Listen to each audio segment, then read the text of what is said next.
Hey, what's going on, guys? Chris Flick here, Chris Flick Podcast, episode 61. Now today, I had a weird start to my day, and it all started last night. Stressful day. I feel like I'm not getting anything done. Marisa and Amy are up visiting friends in Acadia National Park, so it's just me and a 10-acre farm. You know, what could go wrong, right? Well, I'm trying to get stuff done before I leave on Thursday to go meet them in Boston, and I'm realizing something. I'm running out of days, so I just pressed pause, and I'm like, I got to go for a walk, clear my head a little bit. So I went out and I did that. And it was very relaxing. And there's this new trail in Regalsville, Pennsylvania, which is right along the Delaware River, I believe. And it's a nice little town. You know, there's like a tow path right next to it. But anyway, I stopped before I got to the river as I saw this new path. And so I took it, I wanted to see how far it went out. I took it out as far as possible, but then it comes to an end. I walk up the road and I get to a point, an intersection there where I have to cross the street as I'm making my way back to my car. What's across the street from me but a cemetery? So I'm like, you know what, I'll just walk right through the cemetery. And it's a straight shot through there, a nice level path. So I walk through the cemetery, and I'm checking different stuff out here. I'm seeing stories. I see a young person named Mabel A. You look at the dates that they're alive, and you realize that they're only like 12 years old, and you're like, oh, Mabel. I start thinking in my mind, I'm like, what happened, Mabel? And you think about the parents are right next to them, and you think about some of that stuff, and you keep going through there, and then it kind of got me thinking about. There's another man there that must have been tending to the grave, literally throwing dirt on a site. And I'm just like, oh man, it was very fresh. And the memorials for the war, for the veterans and all this other stuff. And anyway, as I'm walking through there, I'm like, it's been a long time, but I have to go down there and see my brother. So that was last night. It's like 7:30. I'm like, I'm going to go tomorrow morning and maybe I'll just walk around Hellertown. It's a town that I grew up in. And anyway, so I decided to get up and I go down there and I go to my brother's grave and I'm looking around, and then I just decide, what, I'm going to take a walk through this cemetery, and I walk through the cemetery, and you start seeing stuff. You see somebody born in 1811, dies in 1911, and you're just like, wow, somebody in that time lived to be 100 years old. And then in the next breath, you see a gravesite of somebody that was only a few months old, and they're buried in there next to the parents, and you're just like, man, what in the world happened? Or you see a family that had multiple kids die at a young age, and all this stuff. I don't know, I've never done this before in my life, but long story short, I circle my way back to my brother's gravesite. And honestly, while I'm doing this, while I'm walking these paths, I'm seeing, relatives, and, I'm seeing names of people and different names of the streets in the town, and these different little pretty fancy like grave sites for some of these families. Anyway, I get back to my brother's, and I'm, just hanging out there for a little bit. And, I'm looking, I'm like, oh, Ryan, man, I wonder who's next to you here. And I look, and I'm like, nobody there, nobody behind him. And then I remembered something. I remembered that when he died, that my parents bought a plot. They bought maybe four sites all next to each other. And then I realized, I was like, oh, why there's nobody next to you? Like, that's my spot. That's where that's where I'm going to be one day. And it was kind of like this eye-opening experience for me. And I was like, you know what? I'm still here, man. And I got some work to do, and it kind of got me up, and it got me motivated to do things. And so I left there, and I was like, all right, man, thank you for that. So I thanked my bro, and I got out of there. But it was an interesting moment. I'm looking, I'm like, oh, who's Ryan next door to here? Who's he with here? And I'm thinking about this book, The Graveyard Book, by Neil Gaiman. It's like for young adults, but it's a great audio book, and I listen to it sometimes because at nighttime in that book, the graveyard goes, everybody in the grave, this is crazy, everybody in the cemetery comes to life, and they have this little community, and it's a crazy story, The Graveyard Book, but I would recommend it because Neil Gaiman's a great writer. But anyhow, and I was thinking to myself, I'm like, oh, Ryan, who you hanging out with here, man? You're thinking about stuff, and then I realized those spots next to you, man, you don't have the neighbor because that spot's reserved for somebody else, and that somebody's me. So got me going, man. Anyhow, after my crazy start to the day here, my brain was all over the place. I was listening to, anyway, you only got one life to live, right? So you might as well make the most of it. Your time here is finite. Anything could happen. You see grave sites of somebody that's 25, 35, 5 years old, 105. Maybe not 105, but 95, right? You never know when your time's coming, man. So you might as well make the most of your days. And I started thinking about stuff, and I started thinking about listening to this podcast, Jordan Peterson and Stanley McChrystal. And Stanley McChrystal's an ex-general in the war, and he wrote a book on leadership a few years ago. I think he was a guy that basically was telling people to make their bed. But anyhow, he had another book where he looked at these like 13 great leaders, and one of the leaders that he looked at was a guy that he was after when he was on a campaign in, I think, Iraq or Afghanistan. I'm not sure what country he was in. So he started talking about the different leaders, from Martin Luther to Martin Luther King to, this man that's leading a terrorist group. And then, based off of a recommendation from my boy Oatmeal, he's like, you got to watch the trial of the Chicago 7. And I didn't know what it was about. I thought it was a series. And I was like, I don't have time for a series. But as it turns out, it's only a movie. And it's about an hour and a half to 2 hours of my time. And that was incredible because it took place in the 60s. Well, it took place Vietnam War era. And, protesting of the war. And all of these different groups, leaders of different groups, all went to Chicago. And there was, protests, riots, whatever. Police get involved.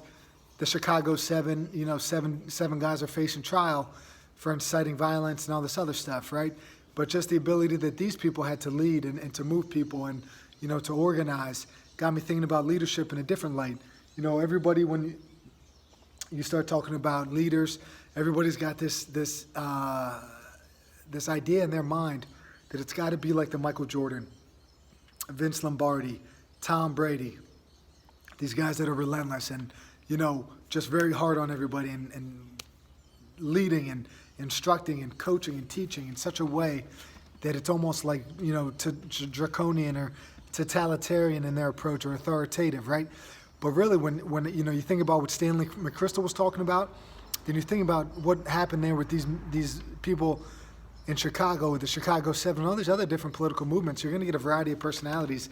And, it doesn't really matter what that personality type is, as long as you can get the people underneath you, as long as you can move the people to do what you want them to do. And hopefully it's for the better, right? Hopefully it's for a good cause. So when we start talking about leaders, oftentimes they're portrayed as these big, loud, bombastic individuals, but that's not necessarily the case. So, you read a book, Susan Cain wrote a book called Quiet, and it's about the introverts and how there's a high percentage of introverts leading, some of these big major businesses. And Tony Dungy, the great football coach, he had a book, called Quiet Strength. And it just talked about, having strength in your resolve and strength in all these other things that you do. You don't have to be this loud, bombastic individual. You could accomplish great things without being that loud, yelling, Ray Lewis type, getting in people's faces to motivate, right? So over the years, I've coached a variety of kids, and, you have these kids that are quarterbacks, and in theory that's a position I would work with. And in theory, the quarterback is a leader of the team, right? So other coaches would expect that guy to take charge and do this and that. But at the end of the day, not everybody has that personality type. And at the end of the day, if they don't have that personality type, if they try to be something they're not, they're going to be inauthentic. And that inauthenticity, man, if you're not authentic, the players under you or the players next to you or the individuals that you're trying to lead, they're going to see that. And they're going to realize that this individual is not authentic, and I cannot follow somebody that is not authentic, right? So you want to be who you are, and you want to approach things in a personal and, just a manner that suits you, right? You don't have to be somebody else. You could be yourself and lead the team no matter what your personality type is, all right? So in this episode here, we're going to be talking about some different types of leadership. We're going to be talking about how to teach kids, coaches, whoever, to be better leaders. And then lastly, how I try to apply the principles. And I am not an expert by any means. I'm just a guy that does some reading and coaches some sports and works with people in the gym, right? Yeah, I'm sorry, man. We got birds going crazy in here today. I'm looking around like, I think some of these nests, some of these little eggs, I think they started to hatch. I hear a lot of babies in the background. So if you're getting that on the audio, I apologize. So different types of leaders. I feel like whenever I started talking about them, they started chirping a little bit more. So sorry about that, guys. Anyhow, we got different types of leaders. You have these formal leaders, then you have the informal leaders. The formal leaders are your coaches, they're your captains. They're the people that are appointed to those positions, so to speak, right? They have to, they're responsible. They're the guys at the top. You have to answer to them. Good, bad, ugly, whatever it may be, they're the ones that are responsible for it. Whether they like it or not, they've been appointed to a position and they have to be a leader. And then you have informal leaders. That's everybody else, right? You're only going to have you're coaching a high school football team and you have 40 kids on the team, you might only have three of those kids being captains, right? So that leaves 37 others. Now, I remember hearing a ratio that was like, hey, if you could keep your percentage of a-holes down to about 5%, you're doing okay. 5 to 10% of your team is going to act out. Your team is going to be okay. When that number reaches 20+%, then you might have some issues, right? And with our informal leaders, they found here in the study, the NSCA, National Strength and Conditioning Association, their research found that athletes, 66, if this is an athletic team, right, if 66% of the team takes some of these informal leadership roles, and some of these roles are, team cohesion, communication, confidence, things like that. If you have 66% of the team buying into that and taking part in that type of stuff, we're going to have great things happening, right? So you have the formal leaders, the rah-rah guys, the coaches, the pep talk people. Then you got those informal guys that are making sure the morale's there and everybody's staying up, everybody's staying on task, right? And then from there, speaking of tasks, right, we have a social aspect of leadership, and then we have the task-oriented leadership, right? So, the social leadership, like we talked about here, it's keeping the harmony within the team. It's getting maybe that new kid that just moved to your school. It's getting them to be a part of the team, letting them feel like they're with you, they're included. It's giving a support to somebody that had a tough game, right? Then you have that task-oriented leadership, right? With those people like the coaches, the captains, they clarify our goals, they clarify responsibilities, and they try to hold you accountable and keep you on task for that. And at the end of the day, when we're looking for leadership, we're looking for instruction, we're looking for feedback, and we're looking for support, all right? Instruction, feedback, support. Whether or not you're a coach, whether or not you're a captain or just a kid on the team, right? You could always give support, right? No doubt about it. You could always give feedback, and hopefully you know what you're talking about enough that you could give some instruction, right? And then after the social and the task leadership, we want to talk about, basically my point here is going to be positive leadership, right? And that's what we're going to be focusing on. It's not the negative, hey, it's not how I operate, and I don't think it's for the greater good. So when we talk about leadership, we're going to be talking about positive reinforcement with everything that we do. This same study that talked about the percentage of, the 66% number I threw out earlier, for every one negative thing that you say, there should be 5 positive things. That's the number that they were looking for, a 5-to-1 ratio of good to bad, all right?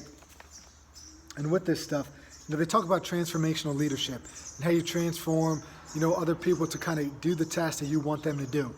So with transformational leadership, there's 4 key points here, and they're kind of like the 4 building blocks. One of them is inspirational motivation. One of them is individualized consideration. The third thing is idealized influence. And then the fourth is intellectual stimulation leadership, okay? So when we look at these 4 things, the inspirational motivation, that's stuff that we kind of know about. You're going to have to know what motivates each individual. You're going to have to know what's going on in that individual's life outside of training, whether or not it's home life, school life, personal life, whatever it may be. You need to know, you need to understand what's going on in that person's life in order for you to inspire them to do things you want them to do. And then lastly, in order to inspire them, we got to kind of keep it fun. So if we're in a leadership role and we want to inspire, we need to know what motivates each kid. We need to know what's going on in their life. And lastly, we need to keep it fun and playful with the type of training that we're doing. So moving on to individualized considerations now. As a coach, as a leader, as a captain, we need to know what feedback to give and when. We need to understand that there might be some flexibility in our approach. Not every kid's the same, right? This is individualized considerations. Not every kid's the same. Not every situation they're going through is the same. We need to keep that in mind. Our schedule might need to be, the way that we coach and teach, we might need to modify that based off of what other people are, what their schedule is, what their course load is, what's going on in their personal life. We need to be able to individualize that. And then we just need to understand the situation, the big picture, right? We need to see what's going on. We need to be able to take it all in. We need to see what's working for these individuals, what's not working for those individuals. We got to keep the big picture in mind. Idealized influence, we got to be able to demonstrate great form. We got to be able to be role models. All right, we need to show them how to act. We need to show them that we're acting in good ways and that they should follow us in that path. If we're just a coach, say strength and conditioning coach, or somebody that's working with kids, training them in different aspects, maybe you go to one of their games, or maybe if they invite you to a function, you go to that. You just got to let them know that you're there for them. You need to hold these kids to high expectations. You need to hold your teams to high expectations. You need to provide feedback that's going to help them achieve those high expectations. And then lastly, in order for us to achieve those high expectations, we need to keep the kids, we need to keep our team, focused and engaged in what we're doing. And one way for us to do that is to have fun with the way that we approach this thing. The fourth aspect, intellectual stimulation leadership. We take the role as a teacher. We have to explain why. We have to answer questions. We have to connect with every kid on an individual level. We need to learn their names. We need to talk to them about their family, their siblings, anything that they're going through. We need to let them know that we care about them. And one way to do that, one way to show these kids that we care is by talking to them. We need to share with them things that we are doing. If they don't want to talk, then maybe I could talk a little bit and we could kind of build a connection that way. I like to talk about the books that I'm reading, the shows that I watch, the podcasts I listen to, the people I met, some crazy story that I just heard. You share this stuff with kids, and then eventually you might have to do it 1, 2, 10, 100 times. Eventually, if you just keep sharing with them, they're going to share with you. I think they kind of reciprocate that. You need to reflect as an individual on your own coaching style. If we want to stimulate these kids, we need to be able to reflect and be like, hey, whatever I did today was not working, and I need to understand that and try to make a change. We need to seek out additional knowledge, always learning, right? I need to take feedback from other people that had that same situation. I need to talk to a mentor. I need to talk to, a parent or some my own parents, for example. Maybe you ask them a question. Hey, what's going on? Is this a good idea? Talk to your loved one, your spouse, somebody like that. And then lastly, one of the most important factors of being a coach and being a leader is that we have to take responsibilities not only for success, and most especially the failure. When the team's doing great, it's never about you as the coach. When the team's doing bad, it's always about you as the coach. And you need to keep that in mind. When the team is doing well, you let those kids know that they're doing a hell of a job, and it's because of them that we're reaching success. It's not about whatever you do as a coach. Even if it is the reason, you still never, ever, ever think that. And the moment that you start thinking that is where the ego starts to creep in, and you start to act in a way that is not ideal for the team concept, okay? Now, as I was preparing for this, I came across this thing about how to be a better leader. And there's a bunch of factors. Arizona State University Coaching Observation Instrument. They looked at, let's think here, 3, 4, there's 15 keys that they look at when they're watching coach interaction, right? The pre-instruction. You get these kids saying in the weight room. I'm going to use the weight room as an example. You got to let them know, I want the energy high. We're going to be doing this. We're going to be doing that. We're getting out of here. Bo! Ready, 1, 2, 3, break. So the pre-instruction. Then you have to give the concurrent instruction. You see somebody's technique going wrong, you need to be able to interject. Hey, keep your chest up on that, or hey, 2 hands on the press, not 1. Or you know what I'm saying? Hey, somebody spot Jimmy over there. Post instruction. Workout's over. Hey guys, great lift today. Girls, awesome job. We did what we were supposed to do. All the stuff we talked about in the pre-instruction, we accomplished that. Awesome work. Questioning it. You see somebody and they're struggling, you got to talk to them, man. You got to say, hey, how does that feel? You got to get in their head a little bit. I could see something that looks perfect, but if their left knee hurts, I'm not going to know that unless I ask them, unless I talk to them. Sometimes, I don't personally do this much, sometimes you need to get your hands on somebody, manual manipulation. You need to be like, hey, pull that in. Front squat, somebody's elbows are down. Hey, get them up here. Scoop them up, lift them up. You got to literally use your hands to move their elbows in an upright position. That would be manual manipulation.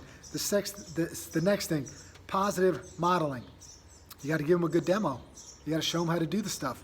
If you can't demonstrate a good deadlift, if you can't demonstrate a full squat, if you don't even know how to do a hang clean, it shouldn't be in your program. If you can't demonstrate it as a coach, I'm just going to go out I'm going to take a bold statement here and say you shouldn't be doing it. Negative modeling. Show them what not to do. Hey, this is what you're doing. Your elbows are down here. That's not what we want. We want them up here. That type of stuff. We need to hustle, man. We need to let them know that whatever they're doing is good, that they could do it. We need to scream stuff out sometimes. Hey, nice job. 10 more seconds. Hold it. Things like that. Let them know. We need to do that for everybody. We got to give them praise. We got to say great job. If they have a terrible day and if the attitudes aren't right, sometimes you got to let them know, man. You got to scold them. Today could have been better. Things like that. You could say stuff like that. You're not yelling at them. You're just letting them know. So it says scolds in the ASU thing. Scold sounds like you're getting pretty loud with it. I don't roll like that. All I'm saying is you let them know when they're not doing something right. Management. As a coach, hey, let's make sure we're cleaning up. Another thing ASU likes to look at, silence. Engagement. Are these coaches engaged in the gym or are they not engaged? Back in the day when I first started coaching, we're talking the first year or two, the coaches would be hanging out in the corner. Hey, here's your workout. It's on the board, or here's your workout card. Coaches hang out together. They BS about the weekend. Hey, did you see the game last night? Oh, man, school sucked today, and all this other crap, right? Nobody's coaching. You need to have people that are there. If they're going to be there, let's get in the game and let's instruct. Then there's also, just because you're silent doesn't mean that you're not paying attention. And ASU has a category, silent monitoring, where you're looking around and you're taking this stuff in here. I have had some moments in my career where I'm just looking around and I'm just like, what the heck is going on here? And you take a few seconds and then eventually you're like, all right, it's time. I got to get in there and do something. But the only way that you're able to do that is if you are monitoring. You're not silent in the corner texting somebody on the phone. You're taking in the situation and you're realizing something's amiss. Or everything is going great and you don't have to interject, man. You could be silent, but you're always monitoring. Coach participation. Maybe you stretch with the athletes after practice. Maybe, you're helping out spot. You're helping them clean up the weights. This type of stuff. Be a leader and be a leader in the sense that you're not like using that as a power move, so to speak, but you're being a leader and you're showing them like, hey, I'm doing this. You could do this. I'm going to wipe this down. You could wipe down. If I do this stretching every morning for a reason, because it's important. I think you should be doing this. I lift weights this way for a reason because it's important. You should do this as well. And then lastly, just basically coach interaction. This is an important one. Coaches talking to coaches, seeing what they think. It's not a sign of uncertainty when you ask for somebody else's opinion. You're literally just looking for feedback and somebody's ideas. Maybe they see something you don't. Maybe they saw something with the one group in the corner there. Their morale was a little bit low. Maybe they were doing less weight than they did last week, and they're like, might need to interject and fix that. That's what's important with that, right? So, Arizona State coaching observation instrument. 15 points here that they look for. And if you are a coach, I would recommend looking at this form, so to speak, and maybe using that to take inventory on how well your coaches are doing in the weight room or just as a coach on the field or whatever it may be, right? So we went through all that. Now, obviously, you can make improvements in this area, but I want to share just some ideas on a few things that I worry about too much is, I talk about the ego before, and sometimes those coaches, they like to hear themselves talk, right? They like to get that pre-workout pep talk and that post-workout, hey, we did good here. And all they're doing is just talking. It's noise, but it's not anything with meaning. So if you do decide to open up your mouth, make sure that it counts. Make sure that it's important. You don't just break a team down at the end of a lift because you want to break a team down. You got to give them something. You can't just say these vague things. Oh man, I got to tell you, we really put in some effort today, boys and girls. Let's go hit the practice field. Give them something, man. Recognize what they did specifically. So don't talk just to talk, all right? Coaching cues, same idea. You could break these lifts down into 100 different points if you wanted to, but does it really matter? Does it really matter if you want to talk to them about dorsiflexion in the ankle or some sort of, flexion or abduction of a certain joint or muscle group? nobody understands. Well, I don't want to say nobody, but there's a high percentage of people who aren't going to understand what the heck you're talking about. You want to tell them to get their elbows up, you say, hey, get your elbows up. You want to tell them that they should feel it in their upper back, do in a row, say, hey, get your thumbs in your armpits. Get a pool in there. You know, you want to give these basic points. You want them to explore things. You know, I think it was this great coach, great weightlifting coach, Leo Totten. You know, he tells them what the exercise is, then he'll show them what it should look like. He gives them a few points. Hey, say they're doing an exercise that's pretty complex. Say it's just a deadlift. You're picking up a weight off the ground. A few key points. Keep your hips and your shoulders are going to come up at the same time. You don't bend your elbows to pull the bar off the ground, and don't round your spine, whatever it may be, right? Now you could say keep your lats tight, do this and that, and get very technical with it. But let's just say you pick 3 key points out. You tell them, hey, go give it a go here, lightweight. Let's see your technique, and then from there, you offer feedback and corrections. And I do that a lot. I do that a lot with some of these technical lifts, because if these kids are new to exercising and they're new to a hang clean or they're new to a deadlift, you want them to do it. You don't want them to put themselves at risk with their technique. So that's important. But at the end of the day, too, it's like they're going to have to explore this exercise. They're going to have to get some reps in. They're going to need a couple hundred reps of this before it feels comfortable. So day one, they might only be a 5 out of 10 on that, and it's going to have to be okay. Just make sure they don't get hurt. Keep them safe. And every time they do it, every set, every rep, every day, you give them a little bit of feedback and just try to get them to be a little bit better. So I like that idea. You tell them what the lift is. You show them how to do it. You give them a few key points. You allow them to try it, and then you offer some feedback, okay? And we got to remember, keep these cues basic, keep it simple. Not everybody has this anatomy degree or some sort of crazy amount of knowledge when it comes to the different joints and muscle groups in the body. Keep it simple. You know, somebody once said, speak on a 5th grade level, right? So you got to give out direction, I feel like, sometimes on the 5th grade level. Some people might want more. Some people want to know, they might want to know about the gastrocnemius, but at the end of the day, 99 out of 100 people probably don't. So you don't have to give it to them, all right? When you do that, though, when you do give out too many coaching cues, you get into this paralysis by analysis point of view, and it's just like you're coaching the quarterbacks, and you could talk about everything imaginable, right? You could tell them about, sorry for yawning, you could tell them about these coverages. You could tell them about what this team likes to do on 1st down, 2nd down, 3rd down. And unless the person has their full-time job is football, like say a Peyton Manning or Tom Brady, it's probably going to be a little bit too much. They're going to be thinking about too many things on the field instead of just a few key points, allowing them to react and respond efficiently. So we don't want to give out too much information, like I previously said that applies in the weight room and also on the field of play. We want to keep it simple.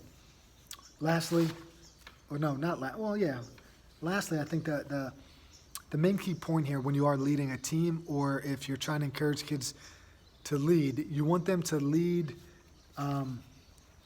for positive reasons, right?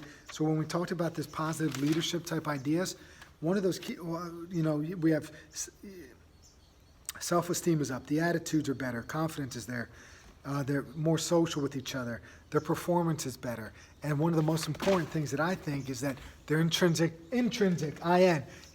motivation is going to be increased when you're positive with kids. And the whole point with intrinsic motivation is getting these individuals to do things because they want to do them, because they choose to do them, not because you tell them to do it, right? You got the kid that takes his trash out, and he does it. The only way he does it is because his dad gives him $1. Well, eventually that kid's going to want $2 or $4 or $6, right? On the flip side, you have that kid that's going to just take the trash out to help his dad out. He's intrinsically motivated to help and to be a part of the team. The extrinsic motivation, that dollar, that external piece of paper that is going to be given to him is given to the other kid. That's his motivation, that piece of paper. Whereas the kid that's intrinsically motivated is doing it because he feels it's the right thing, because he wants to do it, and because he wants to help the team out. I could try to force a kid to climb a rope in here 100 times, but if they don't want to do it on the inside, they're not going to fully commit to getting it done. The moment comes, there was somebody that literally took years of me trying to nudge them to do it. Come on. Oh, I'm telling them, you could do this. I know what strength level you have. I know you could get up there. And they kept stopping when they got like 2/3 of the way because it got a little bit tough. Then this past week, they decided, yes, it got tough, but I'm going to fight through it and do it. Now we're building confidence. Now we're boosting self-esteem, and we're doing all these wonderful things because they were able to do something because they wanted to do it. They were intrinsically motivated to do so, and I think over the long haul, as long as you're patient as a coach, literally this one individual, years, I impress myself with that patience, man, because sometimes I'm not that patient. Anyhow, I was impressed. And I think that this is going to have some big-time carryover and all of this other stuff that we're doing. This individual is now more open to adding some weight to some exercises, getting a little bit stronger. They're still dominating on the field of play, and now they're starting to accomplish things in here, and now you're like, they're starting to enjoy coming to the gym a little bit more. And at the end of the day, that's all I'm looking for, man. I hope you guys enjoyed this. I apologize for these birds. They were having a field day in here today. Episode number 61, man. Apple, Google, Stitcher, Spotify, YouTube. It's out there, man. Go find it. Share this with anybody you know. Like, subscribe, do all that cool, fancy stuff. And I will see you guys later, man. Peace, everybody.